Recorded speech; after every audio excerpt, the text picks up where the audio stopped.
e Carol. Meu nome é Vitor da Trindade,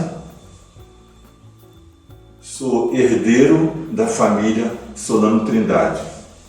Esse tem sido o meu trabalho nos últimos 40 anos. Sou herdeiro porque, em primeiro lugar, eu aprendi tudo que eu desenvolvi em termos de trabalho e cultura afro-brasileira a partir de meus avós e pais. Sou percussionista, toco violão popular, canto música popular, sou compositor popular. Sou formado em música popular, bacharel da Faculdade Instituto Tecnológico de Osasco, aqui em São Paulo. Sou mestrando em etnomusicologia, aqui pela Escola de Comunicações e Artes da Universidade de São Paulo, USP. Falar do meu trabalho é difícil sem estar envolvendo a minha família. Eu tenho 7 discos gravados, 3 gravados no exterior, 4 gravados no Brasil. Meu trabalho se estende por 4 continentes, como professor e como artista. Vou apresentar aqui a minha família. À sua esquerda, vocês vão ver nessa foto, está o meu tio em pé, Liberto Solano Trindade, mestre-sala, sambista e agitador cultural. Do lado dele, meu avô falecido, Francisco Solano Trindade, mais conhecido como Solano Trindade. Ele era poeta, escritor, ator, cineasta, pintor e folclorista, e principalmente um ativista pela cultura afro-brasileira. Atrás do meu avô está a minha mãe, Raquel Trindade de Souza, professora Raquel Trindade, dançarina, pintora, folclorista, ex-professora da Universidade de Campinas, de problemas brasileiros e dança e teatro negro. Ao lado de minha mãe está minha avó, Maria Margarida da Trindade, Dona Margarida da Trindade, terapeuta ocupacional e que ensinou todas as danças para minha mãe e para o meu avô, mesmo sendo presbiteriana. Ela acreditava que se Davi tocava pandeiro e Miriam dançava, ela poderia fazer o mesmo. Ela foi parceira e colega e mão direita da doutora Anise da Silveira no Museu da Imagem do Inconsciente, no Rio de Janeiro. Foi muito importante na luta antimanicomial do Brasil. Ao lado dela, à direita, minha tia Godiva Solano Trindade da Rocha, funcionária pública aposentada, também trabalhava no Centro Psiquiátrico Pedro II e também uma grande parceira. Lendo o livro está meu tio Francisco Solano Trindade Filho, que faleceu durante os anos de ditadura militar no Exército, atingido por uma bala de metralhadora que acidentalmente atirou no próprio coração dele, segundo os dados do Exército, e a gente não é para acreditar nisso. Eu tenho 40 anos de trabalho como músico e vou aqui falar um pouquinho sobre o Ogan Labê, visto que eu sou Omoloye, Ogan Omoloye, do Ilê Axé Jagum, há 30 e uns pouquinhos anos. Queria agradecer, antes de começar, esse convite de Iarrita Silva, que me convidou para esse trabalho, a EQED Ana Rita, a Iaô Jéssica de Manjá e aos meus parceiros nesse trabalho, nessa apresentação, mestre Ogan Totó, mestre Cabelo e mestre Bel e ao pai Augusto Marques. Muito obrigado a todos vocês pelo convite. A minha família de santo descende da Gomeia. Eu sou neto de Joãozinho da Gomeia. Esse que está atrás, em pé, negro, e do lado direito dele, também negro, meu pai de santo, meu babalorixá, o senhor Manuel Quilombo, Manuel Firmino da Cruz, que agora cofou em 2020, graças a Deus, não vítima do Covid-19. Eu queria começar com a história e formações das religiões afro-brasileiras, né? Vou tentar fazer um caminho saindo da África pré-colonial. Que a gente acredita que o continente africano, às vezes quando eu for dar aula, eu pergunto, como é que vocês imaginam o continente africano, né? Vamos imaginar o continente africano 500 anos atrás, um pouquinho antes da colonização. Aí as pessoas falam, muito bicho, muito animal, muito elefante, muito leão, muita gente atirando lança nos leões. Aí eu pergunto, cara, o que vocês acham que era a arquitetura? Não tinha arquitetura, só tinha choça, só tinha palhoça, só tinha esse tipo de coisa. Aí eu falo assim, mas vocês mesmo acreditam nisso? Aí eu pergunto, e como vocês acham que as pessoas cuidavam uma das outras? Tinha o máximo que as pessoas podiam relativizar em relação às questões médicas. Eles falavam assim, eles tinham noção de fitoterapia e eles conheciam as folhas e podiam fazer. Então eu resolvi fazer um caminho por esse lugar, né? Vou apresentar aqui o Palácio de Gana, esse palácio que vocês estão vendo. Esse palácio ele é muito antigo, né? E ele meio que contraria a ideia de que a arquitetura africana não existia. Ele contraria quase que em 100% a ideia de uma falta de uma arquitetura. É claro que existia arquitetura. É claro que vocês podem ver que tem um homem andando ali bem pequenininho, né? Embaixo desses muros, embaixo de... A gente não pode pensar numa alvenaria nas mesmas linhas de tijolo dos portugueses, né? Então, em seguida eu vou mostrar o Palácio Songhai, né? Esse Palácio Songhai ele fica na Etiópia. O primeiro palácio ficava em Gana e esse segundo na Etiópia. É importante mostrar esse palácio porque o rei, o imperador, né, que se chamava Komboro, ou Komboro, não sei como se fala o nome dele, que eu li e não ouvi, né?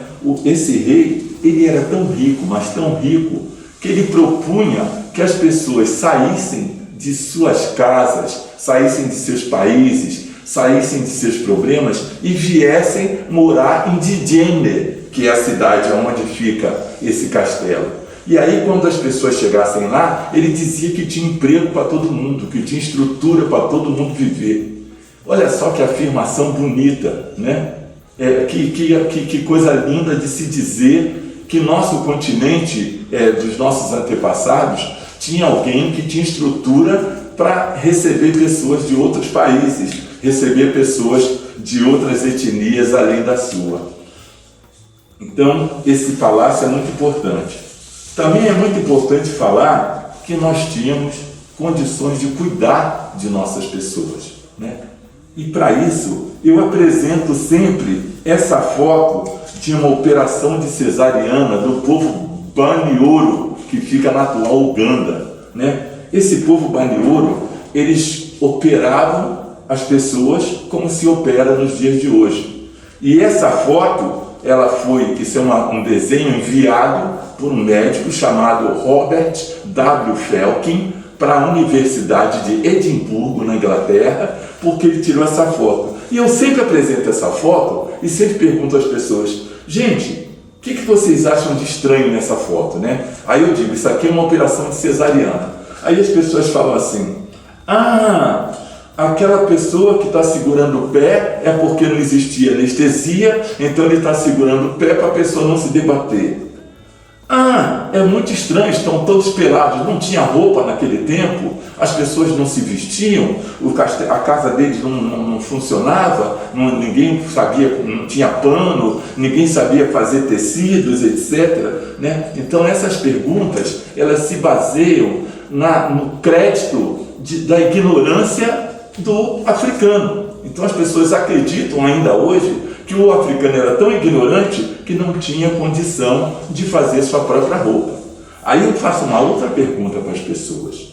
Venha cá, minhas queridas, você acha que se alguém fosse cortar uma barriga de uma mulher, né, para sair um bebê de dentro da barriga, um camarada sozinho ia conseguir segurar pelo pé essa neguinha? Não ia conseguir, mas nem 10 caras conseguem segurar, porque dói muito, né? A gente vê nesses filmes de americano o cara se cortando, mas isso é meio cascata, é muito pouca gente que deve fazer isso. Eu nunca nem vi alguém que faça isso de verdade. Então, isso já cai por terra a possibilidade de não existir anestesia, porque quando você fala que existe a possibilidade da fitoterapia, né, da drogadição, né, da droga, né, e quando eu falo droga, eu falo as drogas que a gente compra na farmácia, né, então a gente sabe que eles poderiam construir ou fabricar algum tipo de droga que evitaria que essa pessoa sentisse dor de alguma forma. E a razão pelo qual esse médico, Felkin, enviou esse desenho para Edimburgo foi o fato justamente deles estarem nus.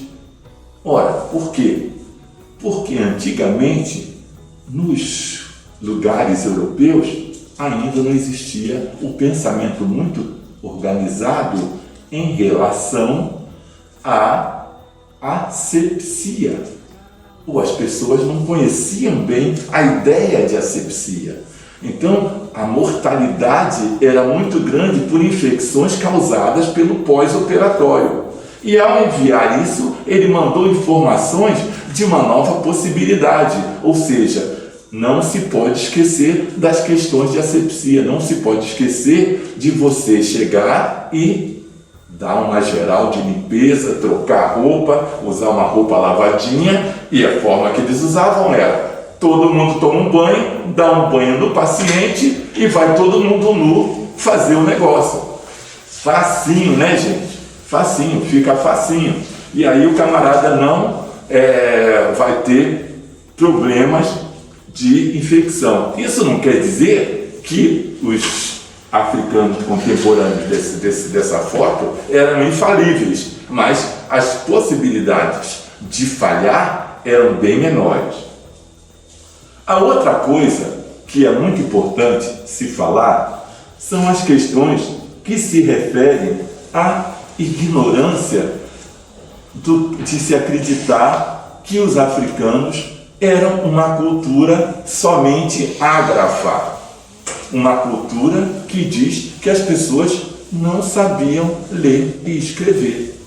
E por isso nós só vivemos da cultura oral. Não, nós tínhamos sim uma cultura de escrita, nós tínhamos sim uma cultura de grafia, nós tínhamos sim ensinamentos que a gente deixava escrita para as pessoas. Mas o fundamento da nossa cultura afrodescendente, sim, esse fundamento é oral, é da cultura oral. Nós ensinamos nossos filhos através de nossas histórias, através das histórias dos nossos antepassados. Para provar isso, eu trouxe essa figura, que é um símbolo adinkra, ou seja, é como aqueles símbolos japoneses que representam, uma letra representam alguma coisa e por isso dá para se escrever com ele. E esse símbolo se chama Sankofa, ou seja, nós temos que olhar para trás, é uma galinha pegando o ovo atrás dela, né? Significa que nós temos que voltar para trás, entender o passado, para só assim construir o futuro da gente. Bom, outra conversa que é importante falar é sobre a questão da formação do povo afro-brasileiro. O povo afro-brasileiro, ele se forma a partir da ideia de que era preciso colonizar o Brasil. E colonizar significa construir esse país. A ideia primeira, né, era a ideia de escravizar os indígenas brasileiros. Tentou-se escravizar os indígenas brasileiros, mas não funcionou. Por quê? O processo cultural do indígena era diferente do processo estrutural que interessava aos portugueses da época. O pensamento de construção de moradia era diferente. O pensamento de construção de modos de modos de vida era diferente. Então não interessava para o português esse índio escravizado, motivo pelo qual eles foram exterminados. Era mais fácil exterminar do que deixá-los como parceiros na construção desse país.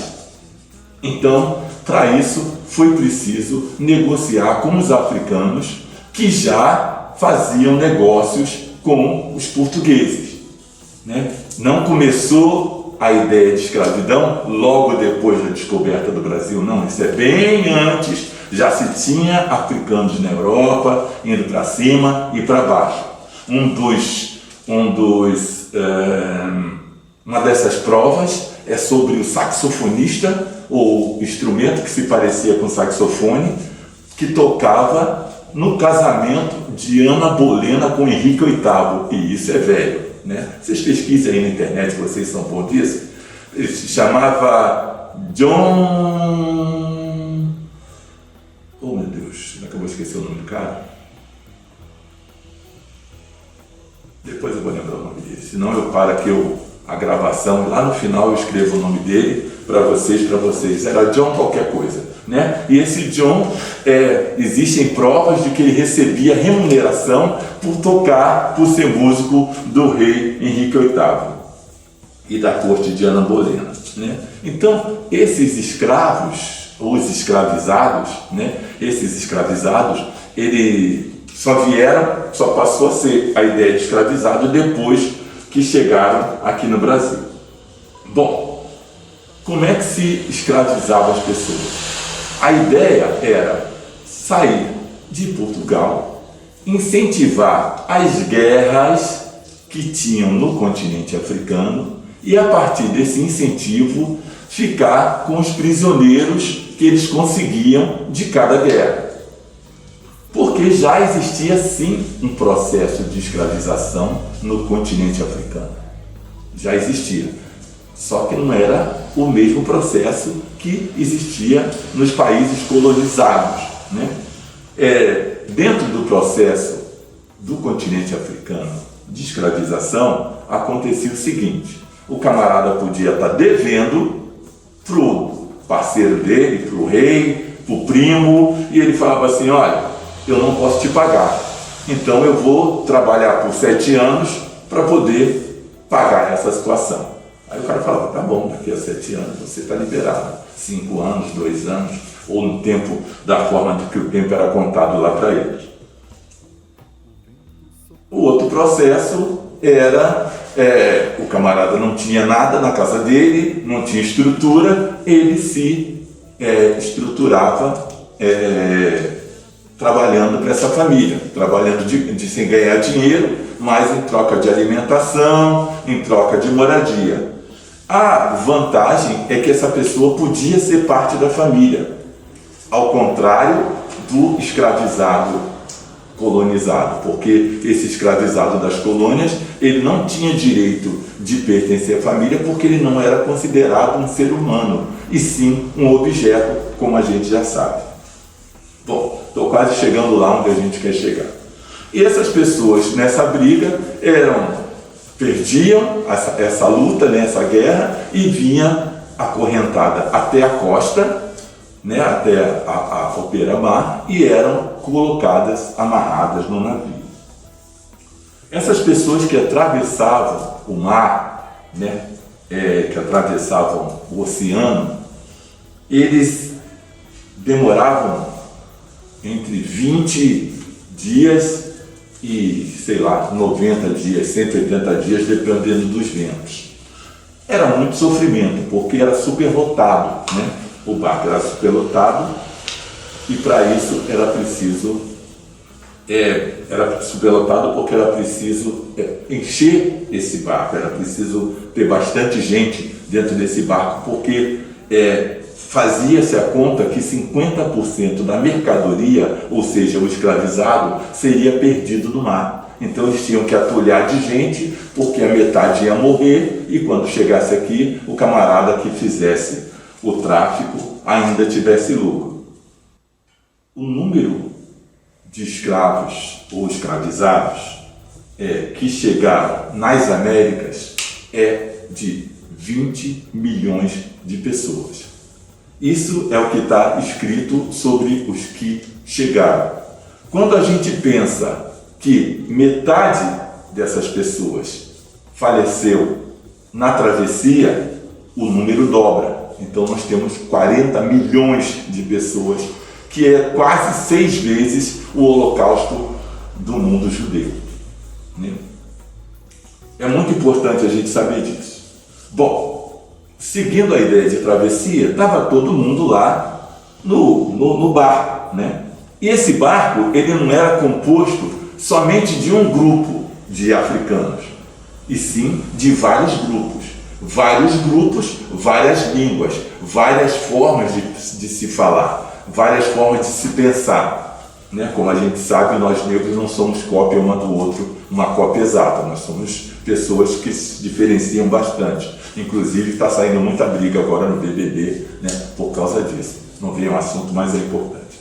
Bom, e aí, gente, esse camarada que cantava em uma língua, e a gente sabe que nós, pessoas negras, lidamos com o sentimento através do canto e da dança, esse camarada que cantava numa língua acabava ouvindo o que o outro camarada cantava em outra língua, que acabava ouvindo um terceiro, ou uma senhora, que cantava noutra, e noutra, e noutra, e noutra, e noutra, e noutra, e noutra, e noutra, e noutra. E desse pensamento, o camarada que cantava numa língua fon, vamos dizer, aprendia o que o camarada cantava numa língua queta, ou num dialeto qualquer iorubá, né? Ou num dialeto swahili, vai lá saber que quantas línguas se cruzaram nesse lugar. E, acredito eu, essas pessoas foram aprendendo um do outro. E aí, quando chegaram, né, no final do sofrimento número 1, que era chegar e ser vendido, e depois eles traziam o canto de um e o canto de outro, e como nós negros costumamos nos juntar para fazer bagunça e cantar, né, foi se juntando o camarada que falava a língua de Oxumaré, que se juntou com o camarada que falava a língua do Ogum, que se juntou com um camarada que falava a língua de Oxalá. E nesse lugar a gente tem o pensamento do candomblé, ou candomblé, que significa reunião, que significa ato de rezar. A ideia dessas pessoas, nesse juntar, nesse encontro, né, acabou que as pessoas praticavam as suas religiosidades, praticavam os seus credos na mata, porque era o que era possível. E aí deu-se o fenômeno do candomblé.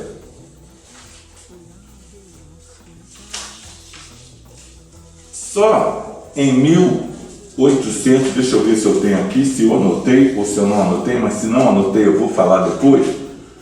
Só em 1800 e mais cacetada é que o candomblé se tornou uma religião feita entre 4 paredes, né? Num ilê, vamos dizer assim. Foi 1800 Bom, eu não vou lembrar, mas eu vou deixar aqui anotado para vocês também qual foi essa data, né? E esse lugar foi na Barroquinha, aí em Salvador, né, na Bahia, né?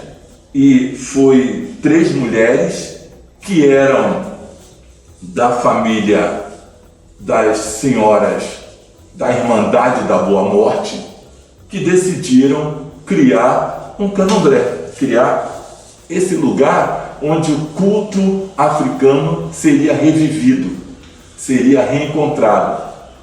Yakalá, Yadetá, e eu vou esquecer o nome da terceira, mas também coloco depois aqui.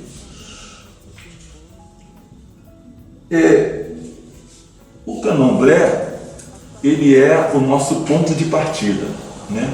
Não adianta eu falar sobre o Ogã, eu falar sobre o atabaque, se eu não falasse esse ponto de partida que é o candomblé, que é o fato da gente acreditar nos orixás e nos inquices, dependendo da nossa nação. Bom, como eu disse, o candomblé foi fundado por mulheres e as mulheres seguiram cuidando do candomblé por muito tempo. E era preciso organizar uma função para os homens. E essa função que foi escolhida, uma das principais, foi a função de Ogã. Ogã são vários lugares no candomblé, são vários cargos no candomblé, são várias possibilidades de trabalho dentro do candomblé. O Ogã pode ser o que cuida do sacrifício, que a gente chama de Axogum, pode ser o que cuida do campo, que a gente chama às vezes de Colofé, pode ser o que cuida, o Colofé, o Tebexê, então usar os dois números, os dois nomes também.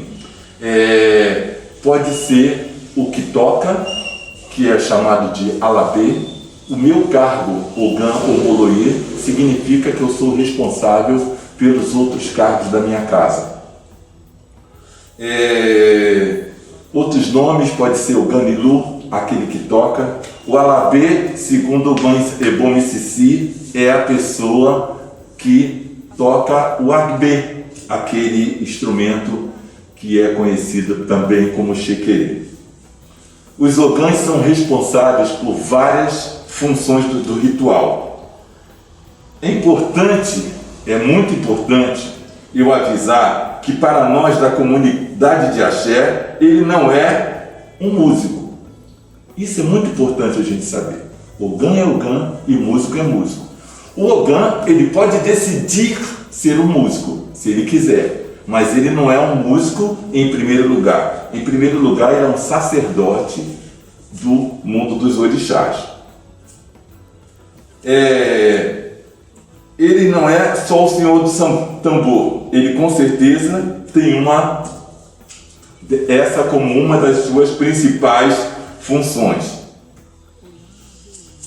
Ele precisa do tambor para seguir os processos físicos da religião. Ou seja, sem o tambor é muito mais difícil você conseguir a incorporação do médium. É muito mais difícil você conseguir que as energias da natureza se encontrem com as energias propostas pela musicalidade do tambor, propondo assim que essa pessoa que está imbuída do direito de incorporação receba, como nós falamos, o seu orixá em seu corpo. Permita que o orixá entre em seu corpo.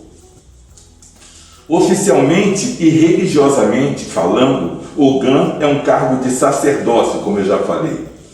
Aconselhamento, sacrifício, manutenção da liturgia e dos fundamentos, condução do ritual e da apresentação pública do orixá. Ou seja, se o Ogã não souber conduzir o orixá com seu tambor, se ele não tiver sido feito criança, no tambor, se ele não tivesse sido introduzido quando criança no tambor, dificilmente ele vai conseguir entender os outros fundamentos.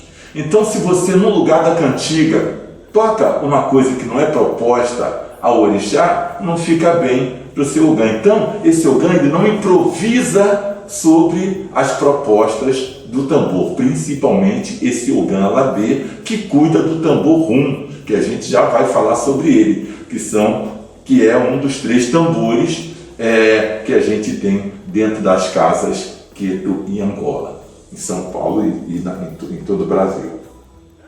Porque eu moro em São Paulo, tá, gente? O ogã é tão importante que, assim como o Babalorixá, dentro do candomblé, ele é chamado de pai, ou assim como a Ialorixá é chamada de mãe, né? Ou seja, ele tem no degrau hierárquico do candomblé o mesmo status que o Babalorixá.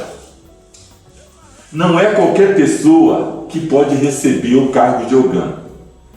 Esta pessoa terá que ser, de preferência, apontado pelo orixá e confirmado pelos ritos de iniciação.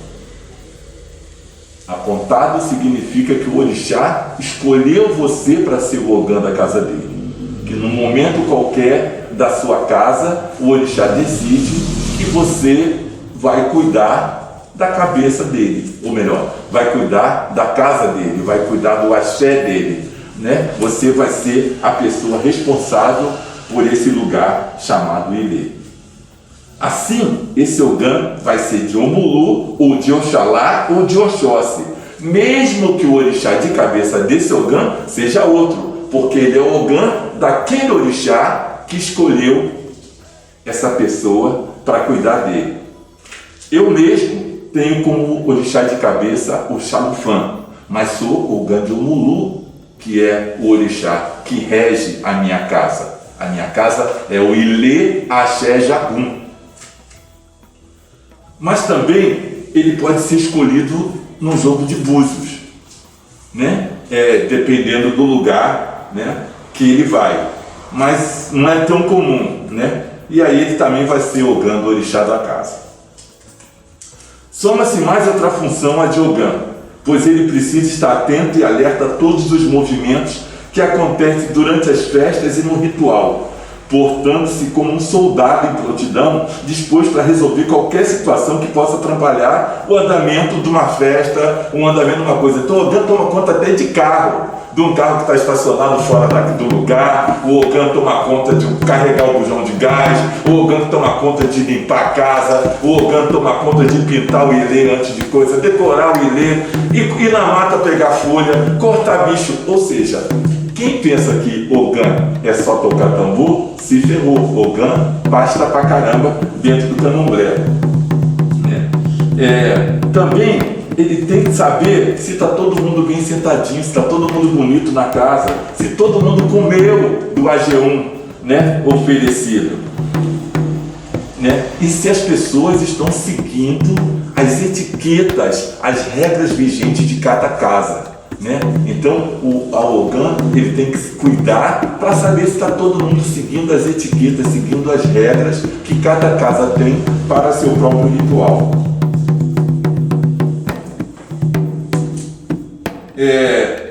A profissão de ogã, o ogã como profissão, como trabalhador, só foi reconhecida a partir do ano de 2013 no catálogo de profissões brasileiras. Existe um catálogo de profissões brasileiras, né? E o ogã só foi reconhecido nesse catálogo a partir do ano de 2013. Antigamente, a profissão de ogã era meio sem muita profissão. O camarada ia lá, se tivesse um trocado ele ia, se não tivesse um trocado ele também ia, né? Isso também é uma coisa que deixa a situação um pouquinho difícil, porque foi exatamente em 2013 que eu tentei entender como é que o ogã lidava com o profissional ogã, né? Porque muita gente acha que não tem que pagar o ogã. Muita gente acha que não tem que dar um troco para o ogã, que todo esse trabalho é obrigação pura. Não, é uma profissão, né? E o que acontece? Geralmente, o ogã ele tem que ter uma outra profissão paralela. Essa profissão que deveria estruturar a sua vida familiar. Só que não rola, né? Porque no nosso mundo capitalista, você conseguir viver com só mesmo com o que as pessoas dão, no se quiserem, sem se propuserem a oferecerem alguma coisa na realidade, a oferecer um din-din de verdade, a uma coisa mais organizadora, o camarada tem que ter outra profissão. E aí é que está o bode, porque na outra profissão ele não se sente satisfeito pessoalmente. Aí o que acontece? O camarada arruma um trabalho, digamos que é mais comum, de segurança ou servente de pedreiro. Aí o orixá liga para ele e fala assim: ô Gan, vai ter uma festa aqui, vai ter um oro aqui, dá para você vir para ajudar? É tal dia e tal hora. Tal dia e tal hora ele tem um trabalho. Você pensa que ele vai para esse trabalho de pedreiro, de segurança? Ele vai brilhar, porque aquilo está no coração dele. Ele vai arrastado por aquilo. Ele pode acordar com uma vontade enorme de ir para o trabalho, chegar no caminho, quando ele vê, ele está dentro do ilê, cortando bicho, abrindo folha, fazendo as coisas que a gente tem que fazer no ilê. E aí é que está, geralmente, a maioria dos ogãs que a gente conhece dentro da nossa história, né, eles estão em situação difícil, financeira, tendo dificuldade de lidar com o seu trabalho, problemas vários que a gente já conhece e que eu não preciso falar sobre eles, né? Então a gente tem que rever, talvez, o candomblé como um ambiente de trabalho do ogã, né? Temos que rever, e eu não sei como é que ainda pensar nisso, né? Eu estou ainda nessa busca de entender que caminhos a gente tem que buscar para trazer esse ogã para dentro da sua estrutura familiar. Hoje em dia a gente tem mais ogãs seguindo outros caminhos, e um dos caminhos aí a gente fala é a música. A música é um grande abridor de portas para os ogãs, porque ele já chega sabendo tocar muito bem o tambor, e cada vez mais a música afro-brasileira, a música afrodescendente está se tornando um meio de vida dentro do nosso país, né? Na realidade no mundo todo, né? Desde percussionistas como Naná Vasconcelos, como Carlinhos Brown, né?